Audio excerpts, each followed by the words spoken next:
17 मई साल 1498 ईस्वी को वर्तमान केरल राज्य के कालीकट तट पर समुद्र के रास्ते कुछ नाविकों ने कदम रखा, जिसके बाद मानो हमारे देश भारत की तकदीर ही बदल गई और इसकी कहानी कुछ अलग ढंग से ही लिखी जाने लगी। दोस्तों, ये वो दिन था जब यूरोपियन समुद्री नाविक एवं खोजकर्ता वास्को डी गामा ने भारत की खोज की थी। अब बहुत से लोग सोच रहे होंगे कि भारत का इतिहास तो हजारों साल पुराना है। सदियों से यहाँ पर जनपद, मौर्य साम्राज्य, गुप्ता साम्राज्य और दिल्ली सल्तनत के आदि राजाओं ने यहाँ पर राज किया था। तो फिर कोई कैसे भारत की खोज 1498 ईस्वी में कर सकता है? तो दोस्तों, आपको बता दें, भारत में सदियों से जितने भी आक्रमणकारी जैसे सिकंदर, मंगोल आदि आते थे, तो वह हमेशा भारत को पश्चिमी एशिया से जोड़ने वाले मशहूर रास्ते खैबर दर्रा से होकर आते थे। लेकिन 17 मई 1498 को वास्को डी गामा ने समुद्र के रास्ते यूरोप से भारत के केरल राज्य के कालीकट तक पहुंचकर एक समुद्री रास्ता ढूंढ निकाला था, जिसे ही वास्तव में भारत की खोज माना जाता है। दोस्तों, आपको बता दें, उस समय भारत अपने कृषि उत्पादों के लिए बहुत ही ज्यादा मशहूर हुआ करता था। विशेषकर मसालों जैसे कि काली मिर्च, इलायची, दालचीनी आदि के लिए बहुत प्रसिद्ध था, जिस कारण उस समय भारत के साथ व्यापार करने के लिए यूरोप तथा अरब के देशों के बीच होड़ लगी रहती थी। लेकिन उस वक्त एशिया के प्रमुख देशों जैसे भारत, चीन, म्यांमार आदि के साथ व्यापार केवल स्थलीय मार्ग से ही होता था, जिसे सिर्फ मुस्लिम शासक एवं व्यापारी ही इस्तेमाल किया करते थे और मुस्लिम शासक उस मार्ग से यूरोपियों को व्यापार नहीं करने देते थे। लेकिन जब यूरोपीय लोग भारत में आने के बारे में और यहाँ की दौलत के बारे में सुनते थे, तो वे भारत पहुँचने के लिए और भी उत्सुक हो जाते थे। इसलिए व्यापार मार्ग की समस्या को खत्म करने के लिए कई यूरोपीय देशों ने यूरोप और भारत के मध्य एक समुद्री मार्ग खोजने का प्रयत्न शुरू कर दिया। मगर कई सालों के प्रयासों के बाद भी कोई सफल नहीं हो सका, क्योंकि उस समय यूरोप में समुद्र को लेकर तरह तरह की अफवाहें उड़ती रहती थी। जैसे कि कई लोगों का मानना था, अगर समुद्र में नाव को बहुत दूर तक ले गए तो नाव समुद्र के अंतिम छोर पर जाकर गिर जाएगी। इसलिए कुछ नाविक समुद्र में बहुत लंबा सफर नहीं करते थे। लेकिन फिर 1960 के दशक में पुर्तगाल के शहर सीन्स में जन्मे वास्को डी गामा ने भारत का समुद्री मार्ग ढूंढकर यूरोप के सामने व्यापार का एक नया दौर शुरू कर दिया और हमेशा के लिए इतिहास के पन्नों में अपना नाम दर्ज करा लिया। कैसे शुरू हुआ था भारत को खोजने का सफर?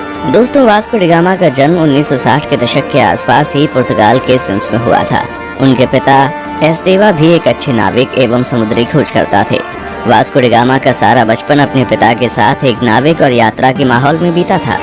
फिर सन 1480 में वास्को डी गामा ने अपने पिता का अनुसरण करते हुए पुर्तगाली नौसेना में वो शामिल हुए। यहीं पर उन्होंने नौचालन का एक एडवांस तरीका और लंबी समुद्री यात्रा करना सीखा। फिर उस समय पुर्तगाल के राजा हेनरी, जिन्हें हेनरी द नेविगेटर के नाम से भी जाना जाता था, उन्होंने उत्तर और पश्चिम अफ्रीका में कई सफल समुद्री यात्राओं तथा खोजों को आर्थिक सहायता एवं संरक्षण प्रदान किया था, जिस वजह से बहुत से नाविक नए नए द्वीपों को ढूंढने की कोशिश किया करते थे। इसी के चलते 1487 में पुर्तगाल के ही एक प्रसिद्ध खोजकर्ता बार्टोलोम डायस ने अफ्रीका के दक्षिणी सिरे तक यात्रा करके ये पता लगा लिया था कि हिंद महासागर और अटलांटिक महासागर एक दूसरे से जुड़े हुए हैं। जिसके बाद डी गामा, जो समुद्री यात्राओं एवं खोजबीन में गहरी दिलचस्पी रखता था, वो जानता था कि यदि हिंद और अटलांटिक महासागर अफ्रीकी भूमि के अंत में जुड़ते हैं तो वो अफ्रीका से दूर दक्षिणी कोने पर मौजूद केप ऑफ गुड होप के माध्यम से भारत तक पहुंचने का मार्ग खोज सकता है। जिसके बाद 8 जुलाई 1497 को वास्को डी गामा ने 4 जहाजों और 170 आदमियों के दल के साथ पुर्तगाल के लिस्बन शहर से अपनी यात्रा शुरू की। वो खुद 200 टन वजनी सेंट गैब्रियल नामक जहाज में सवार हुआ और अपने छोटे भाई पाउलो को सेंट राफेल नामक जहाज का नेतृत्व सौंप दिया। फिर कुछ दिनों के बाद उनका जहाजी बेड़ा इस समय के मोरक्को देश के निकट स्थित कैनरी द्वीप से गुजरते हुए केप वर्दे द्वीप समूह पहुंचा और वहीं 3 अगस्त तक रुका रहा।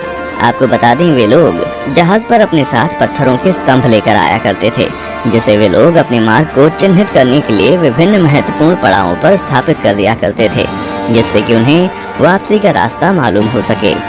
वास्को डी गामा ने गिनी की खाड़ी की तेज समुद्री धाराओं से बचने के लिए अटलांटिक महासागर में एक लंबा चक्का लगाया और फिर केप ऑफ गुड होप के दौरे के लिए पूर्व की ओर एक मोड़ ले लिया। ये भारत की खोज में उनकी पहली प्रमुख सफलता थी। फिर 7 नवंबर को उनका बेड़ा आज के दक्षिण अफ्रीका में स्थित सेंट हेलेना बे में पहुंचा। उस समय सेंट हेलेना बे का मौसम बहुत खराब था। वहाँ बहुत तेज हवा और समुद्री लहरें चल रही थी, जिस वजह से वास्को डी गामा का दल अगले 22 नवंबर तक आगे नहीं बढ़ सकता था। लेकिन फिर भी कुछ दिनों बाद मौसम अच्छा होने पर उन्होंने यात्रा करना शुरू कर दिया और वे केप ऑफ गुड होप पहुंच गए, जहां पहुंचकर उन्होंने इस जगह का अच्छे से दौरा किया। दोस्तों, आपको बता दें, जब Vasco da Gama Cape of Good Hope नामक स्थान पर पहुंचे तो तभी उन्होंने महसूस किया कि उसका भारत तक मार्ग खोजने का सपना हकीकत में तब्दील हो सकता है। और फिर मार्ग को चिन्हित करने के लिए पहले के भांति वहां एक पत्थर का स्तंभ स्थापित किया और फिर आगे की यात्रा की तैयारी करने लगे। केप ऑफ गुड होप के आगे की यात्रा उन्होंने 8 दिसंबर को शुरू की थी और क्रिसमस आने तक वे दक्षिण अफ्रीका के नटाल तट पर पहुंच गए। अलग अलग नदियों को भीतर और बाहर से पार करते हुए डी गामा का बेड़ा धीरे धीरे मोजाम्बिक की ओर पहुंचना शुरू हुआ। इस बीच वे लगभग 1 महीने तक कहीं पर रुके और जहाजों की मरम्मती का काम किया। फिर 2 मार्च 1498 को डी गामा का बेड़ा मोजाम्बिक द्वीप पर पहुंच गया। जब डी गामा अपने दल के साथ मोजाम्बिक की धरती पर उतरा और वहां के निवासियों से मिला तो उन्हें लगा कि ये पुर्तगाली जहाजी भी उन्हीं की तरह मुसलमान है, इसलिए उन लोगों ने उनकी खूब मदद की। डी गामा का मोजाम्बिक में पड़ाव डालना काफी उपयोगी सिद्ध हुआ। वहां उसे समुद्र के किनारे बंदरगाह पर सोने, चांदी तथा मसालों से भरे हुए 4-5 जहाज दिखाई दिए। उसकी मुलाकात ऐसे स्थानीय लोगों से भी हुई जो कभी कभी भारतीय समुद्री तटों की यात्रा करते थे। इससे वास्को डी गामा को पूरा विश्वास हो गया कि वो उचित दिशा की ओर आगे बढ़ रहा था। उसे उस दिशा को समझने में भी मदद मिली जिधर अब उसे आगे बढ़ना था। फिर 7 अप्रैल 1498 को उनका बेड़ा मोम्बासा में प्रवेश कर गया तथा यात्रा के एक और महत्वपूर्ण ठहराव मोम्बासा के ही मालिंदी में लंगर डाल दिया। मालिंदी में डी गामा की मुलाकात कांजी मालम नामक एक ऐसे गुजराती नाविक से हुई जो भारत के दक्षिण पश्चिम तट के कालीकट जाने का मार्ग जानता था। उस गुजराती नाविक के महत्व को देखते हुए डी गामा ने उसे भी मार्गदर्शक के रूप में अपने बेड़े में ले लिया और फिर अगले 20 दिन तक लगातार हिंद महासागर में चलने के बाद डी गामा को धीरे धीरे भारत के घाट और पहाड़ दिखने लगे। फिर 17 मई 1498 को वो भारत के दक्षिण पश्चिम में स्थित कालीकट के बंदरगाह पर जा पहुंचा। कालीकट में स्थानीय राजनयिकों द्वारा वास्को डी गामा का काफी अच्छी तरह से स्वागत किया गया। वो यहाँ लगभग अगले 3 महीने तक रहा और भारत के बारे में बहुत सारी महत्वपूर्ण जानकारियाँ इकट्ठा करता रहा।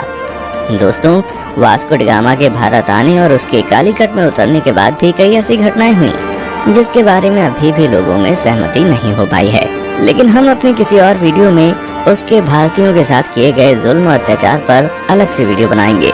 इस वीडियो में हम सिर्फ उसकी यात्रा पर वीडियो बना रहे हैं। दोस्तों, यहाँ 3 महीने रहने के बाद वास्को डी गामा 2 साल से अधिक समय की यात्रा करते हुए 18 सितंबर को पुनः लिस्बन लौट आया।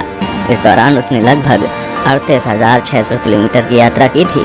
और दोस्तों, आपको बता दें कि इस लंबी साहसिक यात्रा में उसके कुल 170 साथी थे, जिसमें से 116 की यात्रा के दौरान मृत्यु हो गई थी। वास्को डी गामा की इस उपलब्धि से पुर्तगाल के राजा बहुत खुश हुए थे तथा उन्होंने उसे दूसरी बार फिर से 1502 में भारत की यात्रा पर भेजा था। इतिहासकारों का मानना है जब डी गामा विभिन्न प्रकार के भारतीय मसालों और रेशम के साथ अपने देश पुर्तगाल लौटा तो उसने केवल मसाला बेचकर ही यात्रा पर खर्च किए गए पैसों से 4 गुना ज्यादा पैसे कमा लिए थे।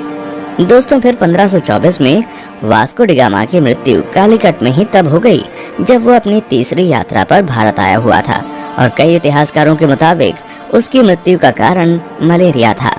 दोस्तों, जब डी गामा ने यूरोप और भारत के बीच का समुद्री मार्ग खोज लिया था तब डी गामा का नाम पूरे यूरोप में बहुत मशहूर हो गया था और उसकी उस साहसिक यात्रा की चर्चा सभी यूरोपीय देशों में होने लगी थी तथा धीरे धीरे अन्य देशों ने भी उसी खोजे गए रास्ते से अपने अभियान भारत भेजने शुरू कर दिए थे, जिस वजह से पुर्तगालियों के बाद डच, डेनिश, ब्रिटिश और फ्रांसीसी भी भारत आना शुरू हो गए थे।